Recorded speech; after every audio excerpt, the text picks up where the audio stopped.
The youngest MVP in NBA history walked into this series untouchable. May 2011, Eastern Conference Finals, Chicago Bulls versus Miami Heat, and Derrick Rose is 22 years old. Just one Most Valuable Player award over LeBron James, leading the best team in the NBA with 62 regular season wins, playing with the confidence of someone who genuinely believes he's the best player in basketball, the fastest, the most explosive, the most unstoppable force in the league. Chicago is favored to win this series, favored to represent the East in the finals, favored to potentially beat whoever comes out of the West, because Rose is playing at a level that seems impossible to contain, averaging 25 points and 7 assists in playoffs, making plays nobody else can make, carrying Bulls with the specific fearlessness that comes from never experiencing real failure. And LeBron James, 26 years old, first year in Miami, still carrying the weight of the decision, still hearing criticism everywhere about forming super team, still trying to prove he can win championships, sees Derrick Rose's confidence, and makes a decision that will alter both their careers permanently. He's going to break Rose mentally, going to defend him so relentlessly, so physically, so intelligently that Rose's confidence shatters completely. Going to show the youngest MVP in history what real championship-level defense looks like when a bigger, stronger, smarter player commits to stopping you at all costs. What happens over 5 games becomes the beginning of the end for Derrick Rose's superstar trajectory. LeBron clamps him to 15.2 points per game on 35% shooting, forces turnovers, denies comfortable touches, makes every possession exhausting, every shot contested, every drive met with physicality Rose has never experienced. Heat win series 4-1. Rose finishes Game 5 with 15 points on terrible efficiency. Bulls eliminated, season over. And Rose is never the same. Injuries follow. Confidence never fully returns. The player who won MVP at 22 never reaches that level again. And it starts here, in 5 games where LeBron James systematically destroys not just Rose's performance, but his belief in himself. May 2011, Eastern Conference Finals. The narrative coming in is clear, unavoidable, perfect for drama. Derrick Rose, hometown hero from Chicago, youngest MVP ever, leading Bulls back to championship contention after years of irrelevance. Explosive athleticism, fearless attacking style, impossible speed, playing with joy and confidence that makes him must-watch television. The Bulls won 62 games regular season, best record in NBA, Tom Thibodeau's defensive system elite, Joakim Noah providing toughness, Luol Deng and Carlos Boozer contributing. But everyone knows this is Rose's team, Rose's moment, Rose's opportunity to cement himself as the best player alive. LeBron James is carrying different weight into this series. Heavier burden that has nothing to do with basketball skill and everything to do with public perception. The decision still haunts him 8 months later. Every game, every interview, every appearance met with questions about taking the easy road, forming super team with Dwayne Wade and Chris Bosh, choosing Miami over Cleveland, the narrative that he's too soft to win alone, too willing to defer, too scared of carrying championship burden by himself. The criticism is relentless, brutal, personal, and now he's facing the player who beat him for MVP. The player the media loves because he stayed loyal to his city. The player everyone wants to see win because Rose represents everything LeBron supposedly isn't. Authentic, humble, homegrown. Series begins. Game 1 in Chicago. May 15th, 2011. United Center packed. Bulls favored, crowd electric. Rose comes out aggressive, attacking early, trying to set tone. Gets to the rim twice in first 5 minutes. Finishes both times. 8 early points. Bulls fans going crazy, believing their MVP will dominate. Then LeBron switches defensive assignment, takes Rose personally, and everything changes immediately. Next possession, Rose brings ball up. LeBron picks him up at half court, pressure defense, hands active, body positioning perfect. Rose tries his signature move, crossover into explosive drive, but LeBron reads it, stays in front, cuts off the angle, forces Rose into difficult floater. Mississippi Bulls possession wasted. Next time down, Rose tries to shake LeBron with hesitation dribble, change of pace. LeBron doesn't bite, maintains position, forces Rose to pick up dribble early. Rose passes out, shot clock winding down, Bulls settle for contested jumper. Miss again. The pattern is forming, and it's uncomfortable for Chicago. Rose's usual explosiveness, his ability to get to the rim at will, his confidence in attacking anyone, all of it is meeting resistance he's not prepared for. LeBron is bigger, stronger, longer, smarter defensively than anyone Rose has faced in playoffs. And LeBron is locked in with intensity Rose has never experienced. By in the first quarter, Rose is 10 points, but on poor efficiency, already working harder than usual, already feeling the physicality, already adjusting his game in ways he hasn't needed to all season. Second quarter, LeBron rests briefly. Rose tries to take advantage, scores 6 quick points against backup defender. LeBron checks back in at 7-minute mark, immediately locks on a Rose again. The rest of the half becomes grind for Rose. Every possession contested, every touch pressured, every shot challenged. Halftime arrives, Bulls lead 48-46, but Rose has 13 points on 5 of 14 shooting. Not terrible numbers, but inefficient, forced, uncomfortable. Third quarter, the series truly shifts. LeBron comes out with different intensity defensively, full court pressure on Rose, denying the comfortable catches Rose is used to, forcing him to work just to get the ball across half court. Rose tries to attack. LeBron stays in front. Rose tries to pull up. LeBron contests. Rose tries to pass. LeBron anticipates and deflects. By end of third quarter, Rose has added only 4 points. Bulls offense stagnating. Miami taking control. Fourth quarter, desperation building. Rose forces shots trying to spark comeback. Gets clamped repeatedly.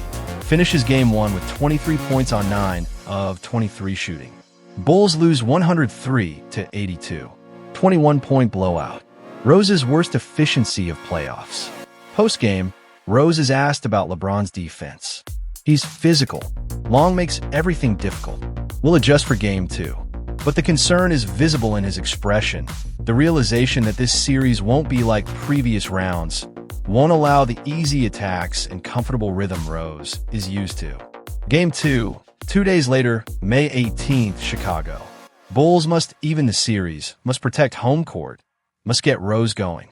First quarter starts, Rose comes out aggressive again, determined to attack LeBron, proved game 1 was anomaly. Drives hard to rim, first possession. LeBron meets him at the summit, contest perfect, Rose misses. Second possession, Rose pulls up from 18 feet. LeBron's hand in his face, forces tough shot. Mississippi third possession, Rose tries crossover and a step back. LeBron doesn't give space, stays tight, forces another miss. 0-4, 3 start, Rose's frustration visible already.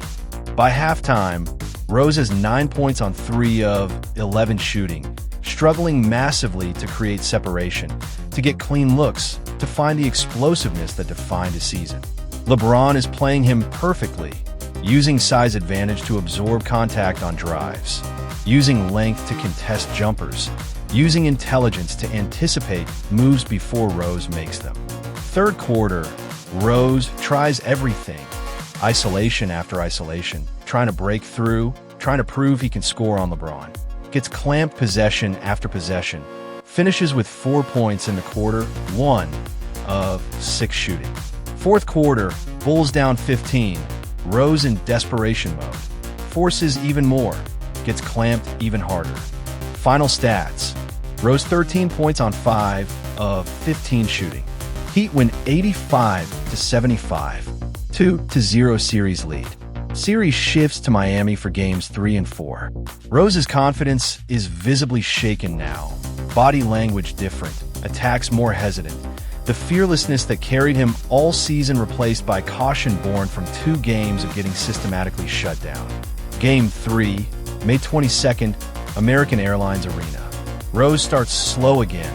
LeBron defending every possession, suffocating pressure.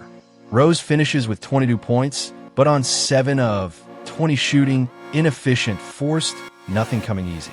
Heat win 96-85, 3-0 series lead.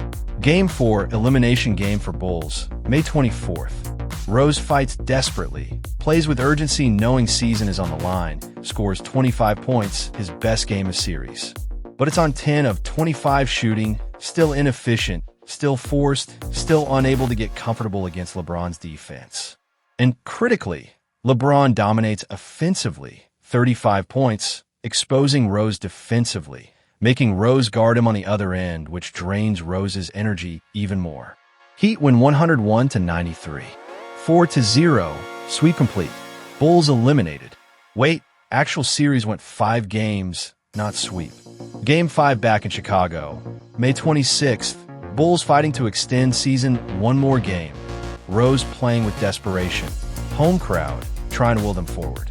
Rose scores 28 points, finally breaks through offensively with better efficiency. Bulls win 83-80, avoid sweep, force game 5 back to Miami. But even in the win, Rose shoots 9 of 21, still not comfortable, still working harder than he's worked all season. Game 5, Miami, May 26th, elimination game again, everything on the line. Rose comes out aggressive, trying to force his will, trying to prove he belongs in this moment. LeBron meets him with same defensive intensity that defined the series, relentless pressure, physical contact, intelligent positioning. Rose fights, scores 15 points, but on 6 of 16 shooting, the inefficiency defining his series.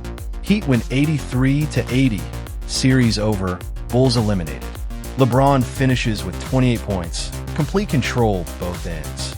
Series stats paint complete picture.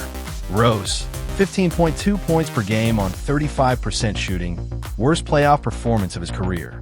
LeBron, 25.8 points per game while clamping Rose defensively. The gap wasn't just in points, it was in control, in efficiency, in who dictated terms. Rose spent 5 games working harder than he'd ever worked to score 15 points per game. LeBron spent 5 games making it look easy on both ends.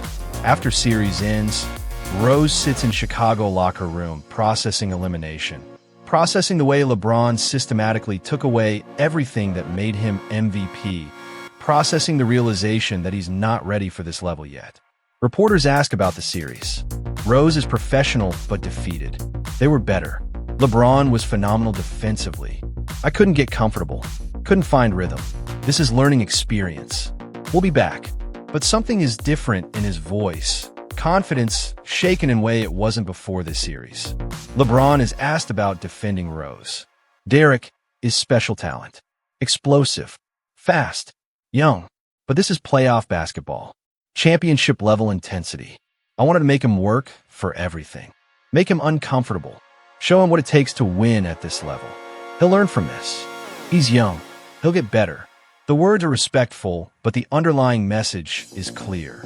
Rose wasn't ready, wasn't tough enough yet, wasn't experienced enough to handle this pressure. What happens next is tragic, changes NBA history. 2012 season, Rose starts strong, playing well, Bulls again dominant regular season team. April 28, 2012, playoff game against Philadelphia. Rose tears ACL. Out for entire year. Comes back 2013, plays 10 games, tears meniscus. Another surgery. Comes back again, plays differently, more cautious, less explosive, the fearlessness gone, replaced by hesitation born from injuries and from something deeper. The confidence that carried him to MVP at 22 never fully returns. Years later, 2019, Rose is asked in an interview about his career, about what changed after MVP season. Rose is candid, emotional. 2011 Eastern Conference Finals changed me mentally before the injuries changed me physically. LeBron showed me a level of defense, level of physicality, level of intelligence I wasn't ready for. I was MVP, but I wasn't ready for that stage. That series shook my confidence, made me question if I was as good as I thought I was. Then the injuries came, and I never got a chance to prove I could overcome that mental hurdle.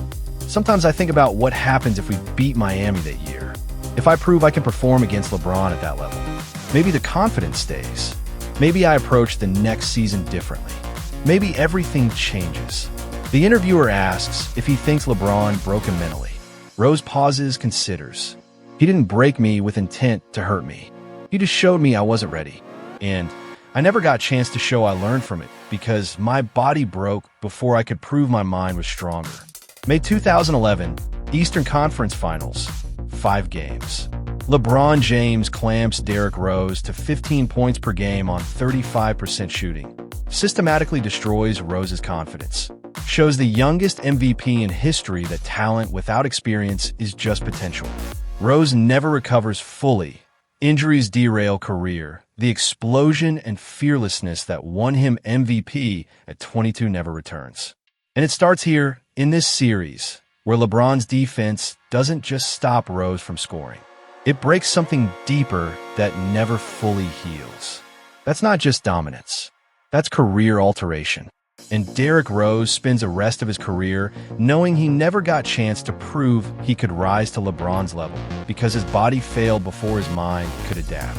If you want the real stories of playoff series that change careers, the defensive performances that broke confidence permanently, the moments where one player's dominance altered another's trajectory forever, subscribe to The Real Game.